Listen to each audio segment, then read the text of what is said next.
Aurora Memorial Hospital nagsagawa ng HIV awareness lecture at on-site testing para sa World AIDS Day.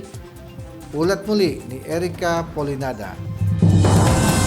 Bilang paggunita sa World AIDS Day, nagsagawa ang Aurora Memorial Hospital Outpatient Department ng mga HIV awareness lectures at on-site HIV testing para sa kanilang mga pasyente, kabilang ang mga outpatient at OB o obstetric patient.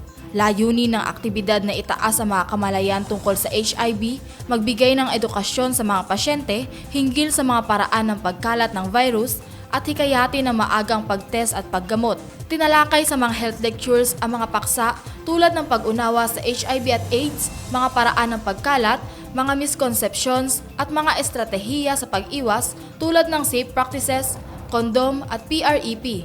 Matapos ang lecture, nagkaroon ng pagkakataon ng mga pasyente na sumailalim sa confidential HIV testing kung saan binigyan sila ng pre-test counseling at rapid testing na isinagawa ng mga medical technologies. Inaalok din ng post-test counseling at referral kung kinakailangan. Ang mga hakbang na ito ay bahagi ng patuloy na layunin ng Aurora Memorial Hospital na magbigay ng inklusibong serbisyo at edukasyon upang mapabuti ang kalusugan at mabawasan ang stigma tungkol sa HIV sa kanilang komunidad. Ako si Erica Polinada para sa PGA in Action, all-out serbisyo ng Kapitolyo para sa publiko.